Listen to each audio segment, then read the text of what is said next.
tout auditeurs yi salaamualeykum ñoo ngi leen di nuyu kenn ku nekk ci sa tur ak sa sant boole ci di leen ziar tey jii di nga xam ni moom moo di talaata ji nag ñuy àndandoog yéen ci fi nga xam ni moom moo di xew-xewu jamono ci xew-xewu jamono bi may nuyu tey siyaare Alaaji Bu Fall salaamualeykum.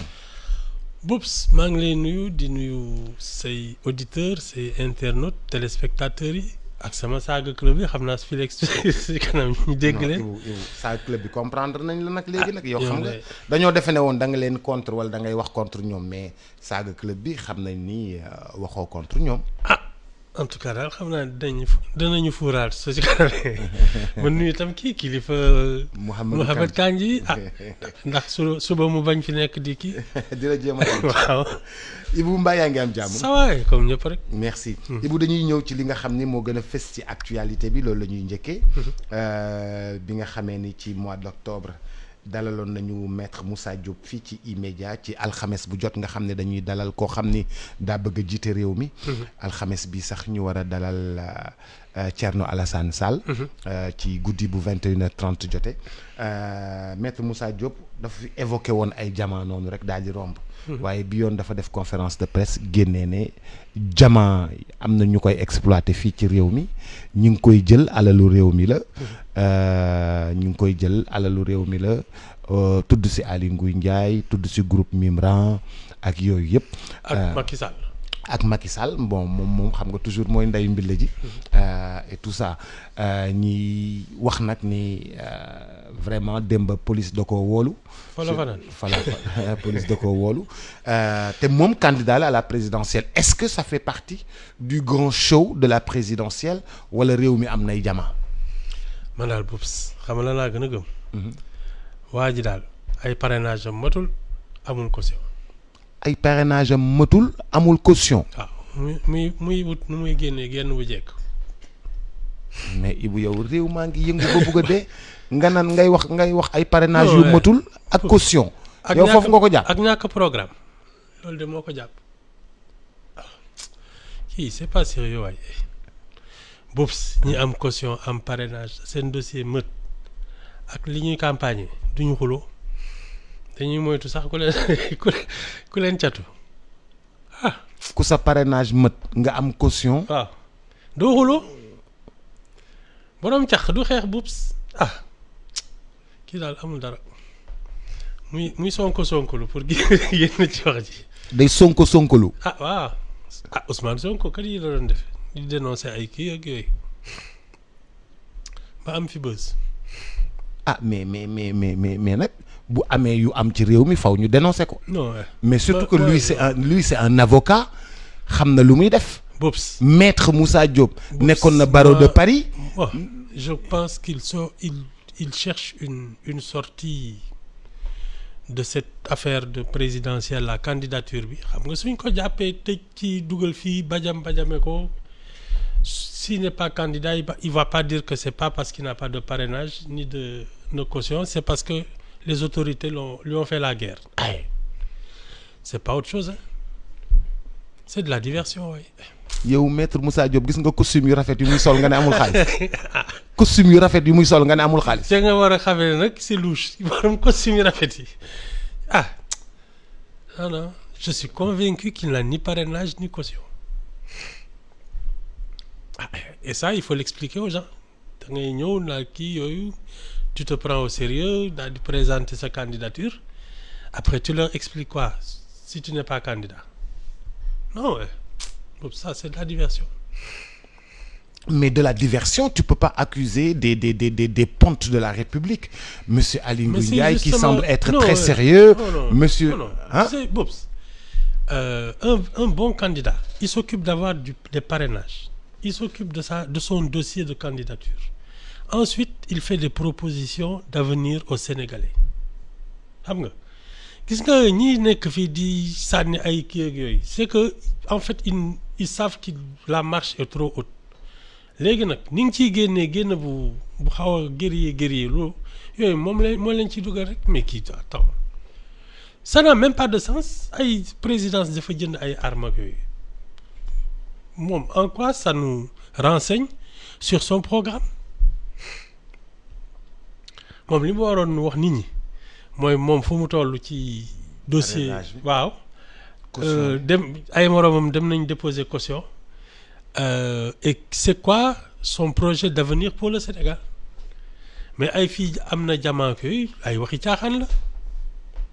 Mais Ibou, on a besoin de savoir sur nos mines, on a besoin de savoir sur l'or, on a besoin de savoir sur le cobalt, on a besoin de savoir... Le ministère des Mines a fait une sortie pour expliquer que ça c'est des histoires. Il paraît que daal mës na am ay traces de diamants yi xam ne dégg naa Guinée la jóge sax xaw ma fu mu jóge ñu découvrir ko dans les années 70 te ça n'a rien à voir avec une mine gars yi fii def ay recherches gisuñu dara non je suis convaincu qu'il est en train de chercher une sortie honorable parce qu'il a présenté sa candidature, il se prend au sérieux et il n'a pas pu obtenir le nombre de parrainages. Son moytul amul caution, il a l'air de quelqu'un de fauché. Non mais attends. Ibou, il a l'air de quelqu'un de fauché. Ibou yow ak sa t-shirt yaa mel ni ku fauché. waaw mais man sax woote wu ma leneen man ku ma gis xam ne du ma candidat à la présidentielle waaye fii woote fi ay ngandam yëf di wax yu rëy ba affaire bi jot mu des lu dul ngeen dem déposer caution won say parrainage génne sa kii ak yooyu ngay naan fii yaa du jamaat présidence dafa jënd ay fetal mais attends xam ne kii day caaxaan c'est de la diversion wax ji waxu ko de moo fi taxaw ne il est candidat à la présidentielle loolu loolu. ok ñun on attendait kay fu mu toll ci parrainage beeg dépôt caution beeg yooyu yi mi ñuy wax moom kenn sant ko. Ça veut dire que sur les 207 ou 208 candidats on va avoir des portes de sortie de ce genre. En tout cas benn ngi nii de ku nekk ak sa style nag xam nga ku nekk nag ak am na ñoo xam ne tu ne les entendras pas dañuy keroog bi ñuy naan dem naa jëli sama fiche de parrainage ci lañ ci pare duñ ci xuloo duñ ci xeex y en a d'autres qui vont faire le show ak yooyu après suñu càngee ñu ne wéy dañu coince doublon yi dañu saboter ak yooyu voilà chacun a sa manière de présenter la situation mais lii dëgg mooy comme nee nga da ngay dem à la présidentielle vraiment occupe-toi de ton dossier de candidature point sans histoire man loolu laa gën a gëm ça c'est de la diversion. mais bu diversion boobu noonu dafa diversion pour man. non faire le show. waaw mais diversion dafa ëpp. ku nekk ak li nga kii dafa am ñoo xam ne seen raxas day fëkk ndab c'est tout en tout cas de am na coow de xaw ma nag muy mujjee coow daal am na ko. Ibou ni nga ko gisee nii di ko reetaan c'est trop facile pour moi. non mais c'est un cirque. non mais ni nga koy reetaanee nii. Boubs ça c'est un cirque du caaxaan ça c'est vraiment un cirque parce que je ne vois même pas l'intérêt de dire ces choses-là. mais Ibou bu fekkee réew mi am na jamaa am ñoo xam ne ñoo ngi koy jël. non xam nga te ñun yëguñu ko. non s'il y avait des diamants Boubs fii quand il y a eu des questions de mine d'or de fer de zircon ak yooyu il y a des autorités il y a des procédures ba keroog ñuy naan lii la ñu signé exploitant bi et cetera ba ñëpp teg ci seen bët. Je ne crois pas qu'on puisse exploiter ici une mine de diamants clandestinement. Il faut nga am autorisation. Non mais et puis il y a des études, il y a des procédures, il y a des tas de choses yoo xam ne. Fii c'est pas la jungle, on est en République. Que ça marche bien ou que ça marche pas bien. loolu beneen wax la mais on est en République fii lu fi defu waxu ça c'est clair hein?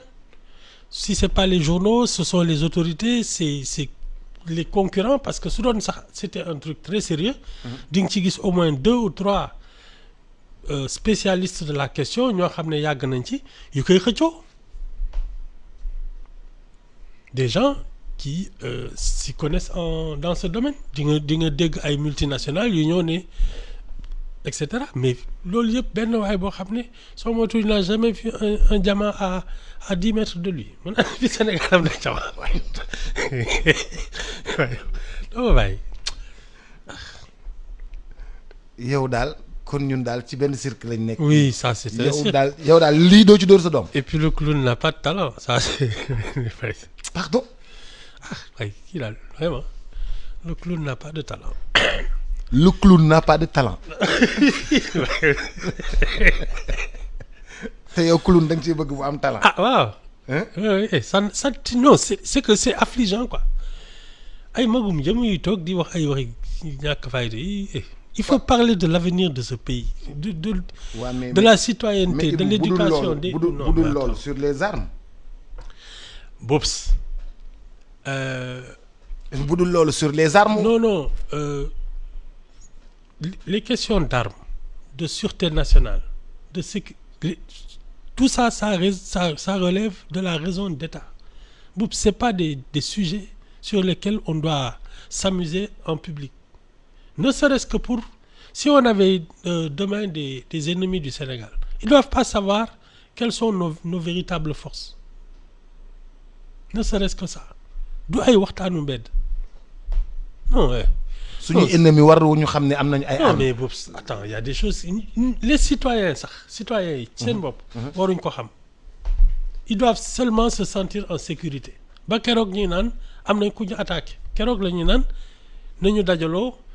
Résister wala ñu riposter mais quand le pays n'est pas en guerre et que de toute manière il y a un besoin de sécurité nag ay armement ak yooyu ci la bokk ay renseignements ay armement ak yooyu mais boobu ça c'est de la défense nationale c'est de la sûreté nationale et de l'ordre public c'est pas un sujet sur lequel on doit s'amuser c'est un irresponsable.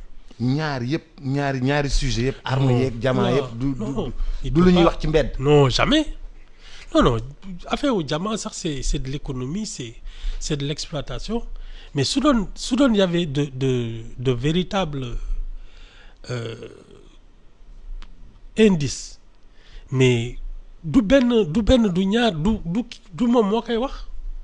Tu verrais de vrais spécialistes ay Dupont de Nemours ak yooyu nga xam ne c'est les numéros ay Stern bi nekk en truc nga xam ne c'est le 4e mondial en diamant le numéro 1 de pierres précieuses en couleur Stern bi nekk Brésil ak yooyu ñooñu nga fiy dégg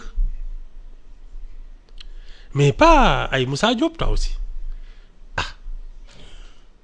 jërëjëf El Hadj Ibou Fall ñu jàll mais nanguwuma le clown n'a pas de talent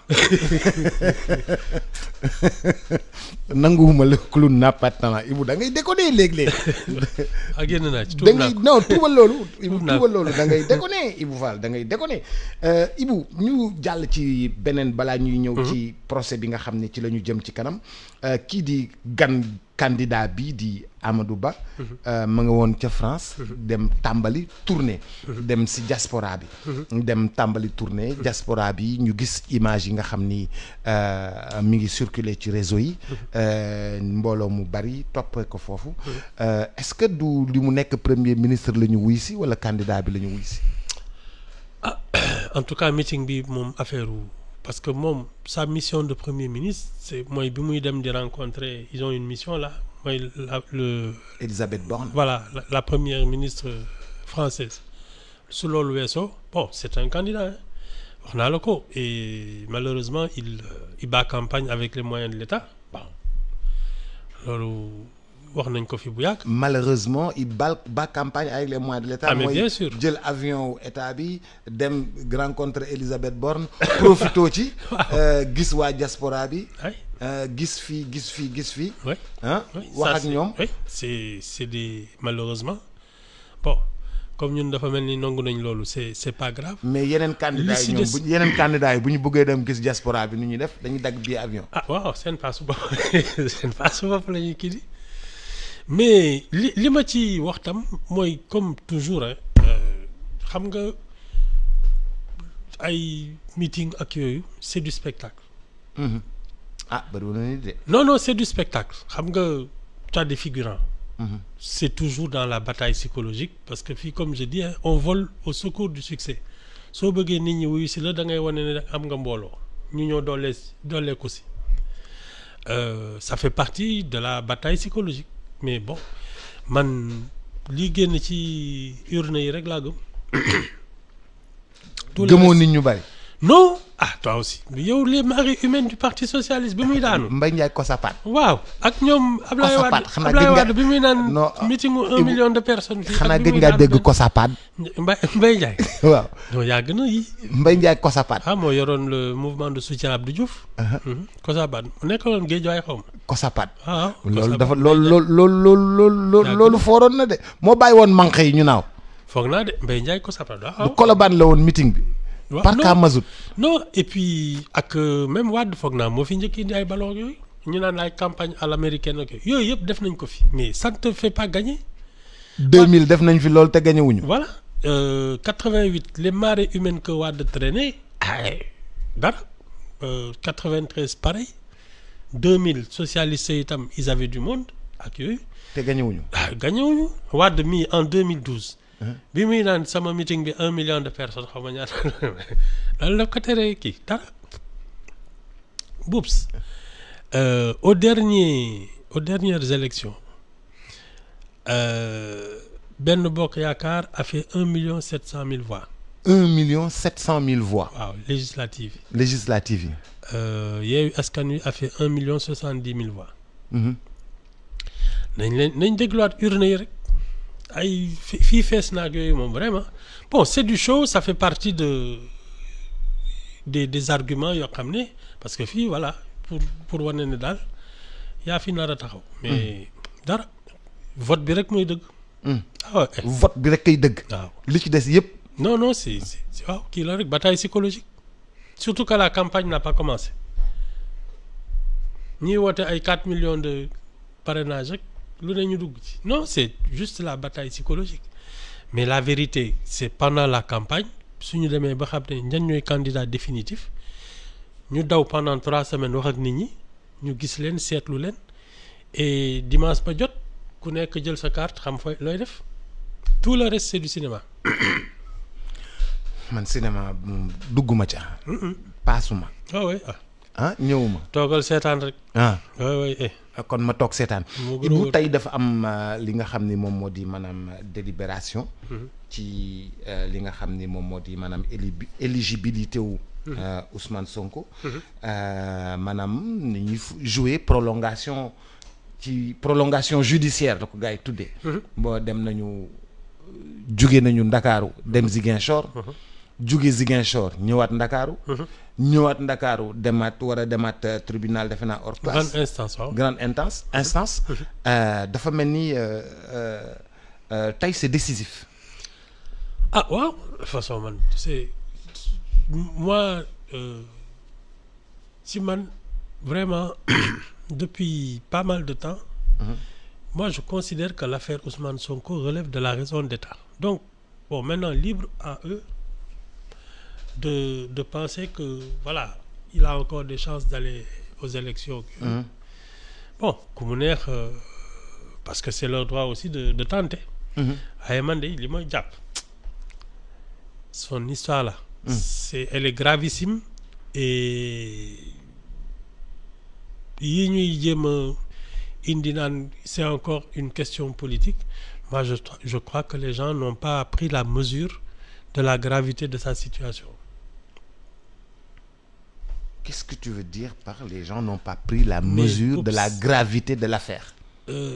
L'affaire Sonko. Atteinte à la sûreté de l'État, appel à l'insurrection, menace à l'ordre, trouble à l'ordre public ak yooyu yi mu fi jot a def yëpp les 40 morts là dont on parle qui ont été victimes des événements yooyu yëpp mu ngi ci ndoddam ngay naan da ngay seet ndax da ngay dem élection ils devraient s'occuper de leur dossier là moo gën a c'est de ça qu'il s'agit pas des histoires. mais loolu dañ ko ñeme teg ci ndoddam loolu mënuñu ko teg ci ndoddam. bàyyi ba mu jot tu vas voir xam nga bi ma lay naan dans l'affaire Adji Sarr Ousmane Sonko ki ñu condamné il va répondre de tout ce qui s'est passé. ba léegi maa ngi ci de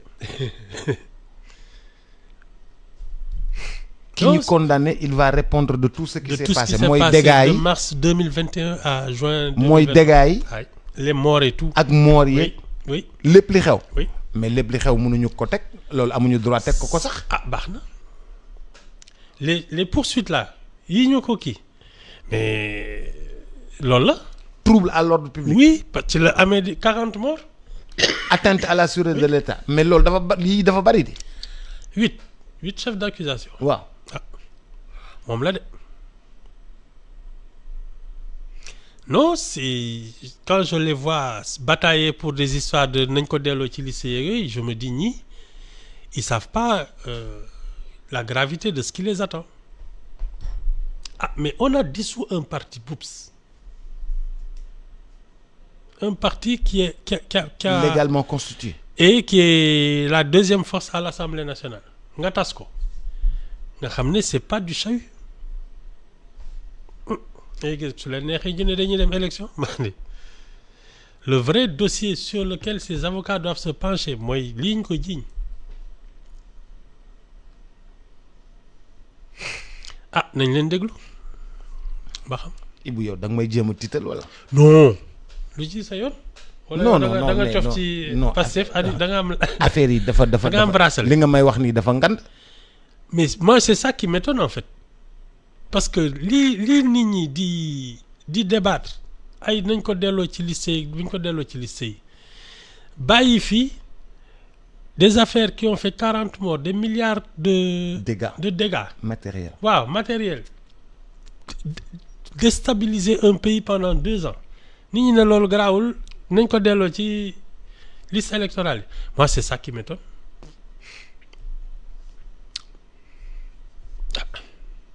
C'est vrai que ñun on marche sur la tête c'est-à-dire les choses sérieuses dañ koy teg fële ne li ay waxi caaxaan la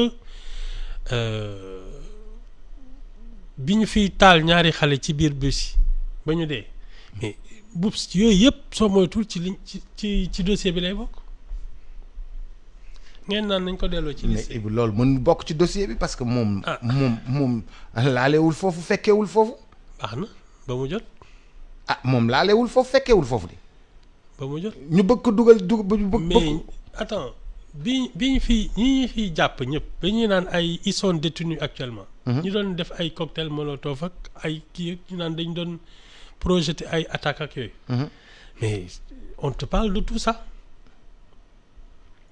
et c'est en instruction ñoom li ma gën a gëm mooy que cette affaire là est gravissime. waxuma la nag xaalis yi ñu ci tudd naan ay 12 milliards lañ financé ay Qatar ci. mais loolu dañ koy wax nii rek. loolu dañ koy wax nii rek parce que dañ ko war a wax. oui mais c'est la même affaire. non comme ni nga xamee ni noonu lañ doon waxee affaire u jamaa yi léegi. c'est la noonu lañ koy waxee non mais Ibou Fall kenn mënu fee dugal 12 milliards te banque centrale. saytuwu ko banque centrale xoolu ko banque centrale loo dugal sa compte yow suba ngoon banque centrale gis ko. BOUPS c'est la même affaire.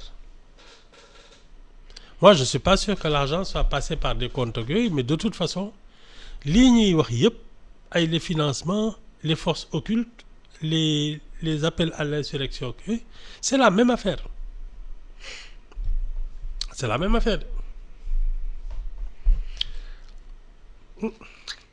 seetaan la rek.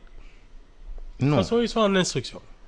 dañ déglu rek ba seet fu muy mujjee. de toute façon il faut forcément une enquête pour déterminer les responsabilités. S'il n'a rien fait, il retrouve sa liberté. Mais en tout cas, pour l'instant, voilà les accusations. Donc, ay affaire ou radiation qui bagne radiation, pour moi, c'est un hors d'œuvre. Être sur des listes, ne pas être sur les listes. Mais BOUPS, déjà, il a été condamné à une peine par contumace. Ça veut dire que même si je défais sur le lycée, sa condamnation par contumace, mais ça l'empêche de participer aux élections. te moom moo tax ñu dindi ko ci lycée. Il a eu une condamnation par contumace. Il peut même pas faire appel. parce que délai bi moo naroon ñëw constitué prisonnier ba ñu tëbal affaire bi dafa passé loolu de laa comprendre ci affaire bi. Alaaji Ibou Fall man da nga maa xaw a. Non, non. C'est que je pense qu'on est dans l'émotion et dans le de la diversion, voilà. Mais la réalité en face, c'est qu'on a dissous son parti pour des accusations très graves. Te waa CEDEAO nee nañu état sénégalais bi tooñul bi mu dissoudre Pastef. Rien que pour ça, il peut pas aller aux élections. Dissolution parti bi rek, il peut pas aller aux élections. C'est la loi. Mais pourtant l'opposition est en ordre de bataille à ses côtés. waaw ah ñoom dañuy bëgg a récupérer son électorat mooy li ma la waxoon bi ñu demee Ziguinchor. C'est ça ils font tout pour montrer de la solidarité que en espérant qu'il va y avoir un report de voix au moment du vote ñii kat ñoo fi jàppale Ousmane Sonko donc su fi Ousmane Sonko nekkul. ñoom la ñuy voté ñoom la ñuy voté te suñ ko jàppalee xëy na ku ci falu génne Ousmane Sonko ci kaso bi c'est ça le calcul donc chacun fait du zèle. Ouais ñoom suñu bëggoon mu bokk ci élection yi. ba muy tàmbali affaire Adji Sarr bi lañ koy ne hey histoire bii warul dem tribunal va négocier. xale bi rocc ci plaintam. waaw ñoo xam ndax dañ koy dédommager ñoo xam ndax dañuy ñaan njekk ñoo xam nu ñuy def mais aller devant la justice. ba pare yow nga ne doo wuyu ji. ça a été une erreur fatale.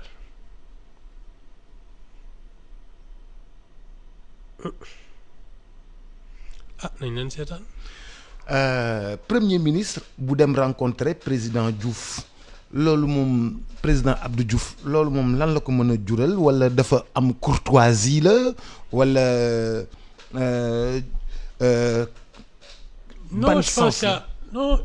Je pense qu'il y a même une petite similitude de destin. Similitude de destin. Oui, qu'il a été Premier ministre, il veut être président de la République. Bon, c'est un homme d'État, il va montrer que quand même, bon, il respecte un peu le protocole. Parce que, bon, Abdou Diouf loo ci mënti wax il a été président de la République pendant 19 ans, 20 ans. C'est normal hein, que mu dem seeti ko comme je suppose que un Macky Sall su demoon France dina gis Abdou Diouf. Non, c'est normal et puis ça fait très image républicaine xam nga. mais dafa am ay symboles yu ñuy jéem a génne noonu l'ancien président genre il y a un lien surtout qu'ils ont été tous les deux premiers ministres balaa ñuy kii bon Amadou Ba je suppose qu'il est en train de faire un clin d'œil aussi à l'histoire en disant je suis sur les traces d'Abdou Diouf. mais xam nga Amadou Ba kon noonu mu seetee Abdou Diouf noonu la war a seetee Ablaye Wade parce que Ablaye Wade moo ko defe naa lu mu nekkoon impôt. waaw moo ko defoon directeur général des impôts. waaw je crois waaw c'est ça. Qu'en est-il de cette relation-là? Mais les profils ne sont pas les mêmes. Moom parce que Wade n'est pas un serviteur de l'État depuis il n'avait pas fait cette carrière. xam nga moom bon à part ses cours à la fac c'était un avocat. biñ ko ne da ngay jàngale wala da ngay ubbi sa cabinet avocat mu bàyyi jàngale bi dem defi ay kiyam parce que à un moment on lui a posé l'équation soit tu es professeur soit tu es avocat tu peux pas faire les deux. Il a préféré être avocat. Ensuite bon c'est dans les batailles politiques que lui, il est entré dans un gouvernement, ministre d'État. Ensuite, il s'est battu pour arracher le pouvoir. Abdou Diouf comme Amadou Ba, ñoom seen carrière dañ ko ils ont toujours servi l'État mosuñu nekk dans le privé. Amadou Ba a été socialiste en 96 ba 2000. Il a même été conseiller municipal pour le Parti socialiste. Déjà. Ensuite, c'est la même tradition du serviteur de l'État qui part de... Abdou Diouf a été gouverneur, je crois, wala genre yooyu, mais toujours fonctionnaire, et qui monte jusqu'à la primature, jusqu'à la présidence. Wade, c'est différent. Wade, c'est un peu comme Senghor. Ils n'étaient pas dans ces dispositions-là. Mais ils avaient du charisme, ils avaient un génie politique, et ils ont pris le pouvoir. C'est-à-dire, ils ont braqué la République. Amadou Ba, comme Abdou Diouf, même Macky Sall, Macky Sall a toujours travaillé pour l'État. Dafa pare jàng dugg ay Petrosen, nekk directeur de société nationale, ensuite mu nekk ministre, etc. Ñoom ils ont toujours servi l'État. Wade n'a pas fait ça, Senghor n'a pas fait ça. C'est des gens d'exception. Ni c'est des serviteurs de l'État. Donc, je pense que Amadou Ba se sent plus proche dans la tradition d'Abdou Diouf que de Wade. Oui, woo ma fi ma waxee ak yow de. Mais xëy na pareegul, xëy na mu seeti Ablaye Wade. Mais n'oublie pas quand même que dans cette affaire-là, Abdou Diouf est plus ou moins neutre. Et plus ou moins neutre. Waaw. Wade est encore en politique. Oui, Wade a un candidat normalement qui n'est pas Amadou Ba. Wade. Si Karim Wade se présente, parce que ñëpp a ngi pare wàllu et cetera. C'est son adversaire. Awal loolu. Mais courtoisie. Oui, il peut aller le voir parce que c'est un homme courtois. Mais si il cherche une alliance, ce sera pas avec Wade. Parce que Wade a un candidat. En tout cas au premier tour. Loolu la ko fàtte. Non, fàttewuma ko waaye mais courtoisie voudrait que xam nga dañuy wax là naan il est en politique. waaw dañuy wax naan moom dafa yaru dafa Non, il est en politique. Je pense courtois. que même dans la coalition Benno Bokk Yaakaar, y a quand même les socialistes. Oui, c'est sa famille aussi. Voilà. Donc Abdou Diouf, et qu'ils le disent ou qu'ils le disent pas, son allié, même s'il ne se mêlera pas de politique, mais je pense que symboliquement, il rappelle aux gens, aux socialistes, que ci ñoom la bokk. C'est pas le cas avec Wade. Wade, il a son candidat.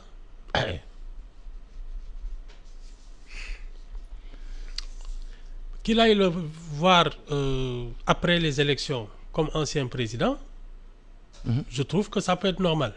Mais là, comme candidat, avec des socialistes dans sa coalition, et cette proximité de famille, parce que ce sont des serviteurs de l'État, ñoom bi ñu paree jàng dañu dugg dans l'administration du début à la fin, muy Abdou Diouf muy Amadou Ba muy Macky Sall.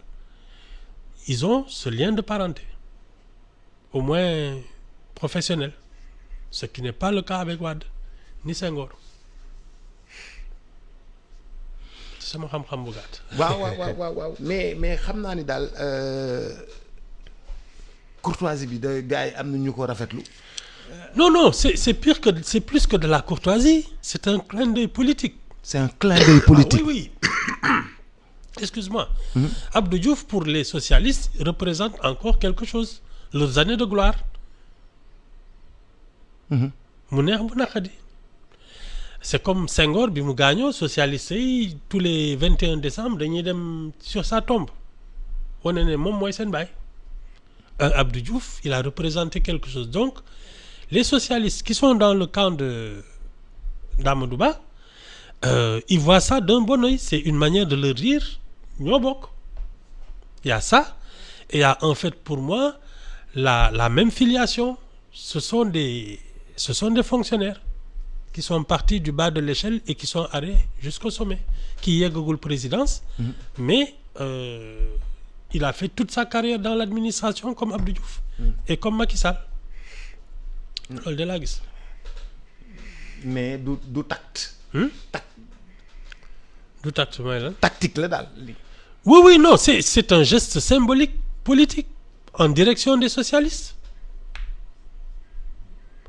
mais ñoom ci coalition bi ko désigné ils sont dedans Aminata Mbengue Ndiaye Moustapha Niasse ci lañ bokk donc il leur montre que jox na leen cër boobu au nom ne serait-ce que au nom de ses alliés il peut faire ce geste rafet na pour terminer ci 5 minutes yi des gis nañu Khalifa Sall def benn tournée bu am solo dans le nord du pays dans tout le pays ci kaw ci nord bi Khalifa Sall dem jege ji nit yi dox wax ak nit yi jege nit yi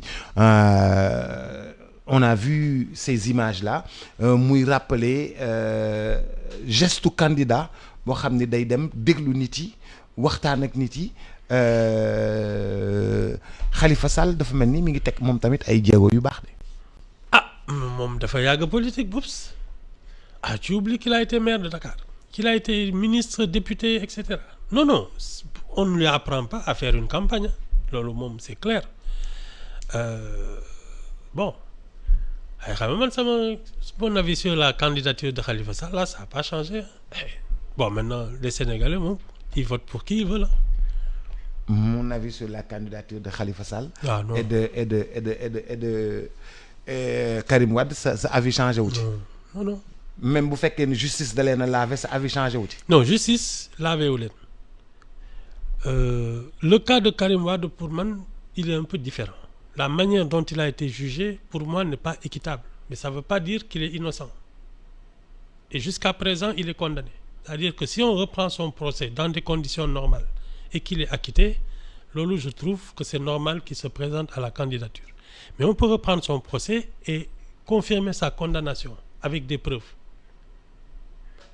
Loolu comme leeragul pour man on a un problème.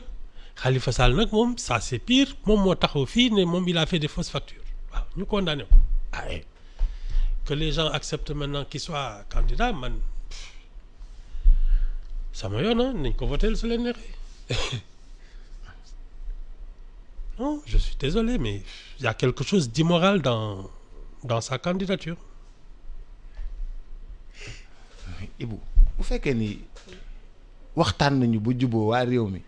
C'est pas ça le problème et c'est pour cela que je disais que leurs assises na xaw ma nañ ko woowee woon c'est une concertation xaw ma waaw non pour moi c'était de la fumisterie parce que la vérité c'est que les débats politiques ils se prennent à l'Assemblée nationale on a élu des députés pour ça mais ils ont rassemblé des gens qui n'avaient aucune représentativité et ils ont pris des décisions qui ont permis de changer le code électoral c'est inadmissible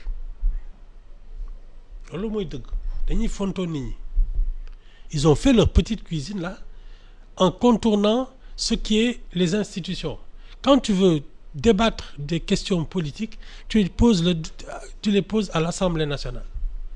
loolu la Assemblée nationale di jëriñ. voilà ñu ne lii la ñu d'accord voté ko mais tu prends des gens qui n'ont aucune représentativité dem di jëli ay Kumba Gaaw la sax amoon na ci wàll sous prétexte qu'on va des concertations nationales dara ils ont juste rassemblé tout ce monde-là pour permettre à 2 candidats qui n'auraient pas dû se présenter c'est tout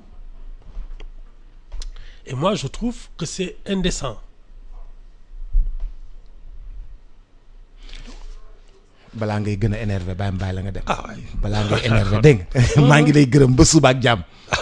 ba suba ak jàmm incha allah bul di tàng noonu dégg non man kay nii je te jure c'est le pays de Mamadou Bitike. mbokk yeeg xariti auditeurs yi ñoo ngi leen di gërëm bu baax a baax di leen sant dig daje incha allah ëllëg bu soobee yàlla ak Alaaji Ibou Fall. transfert d'argent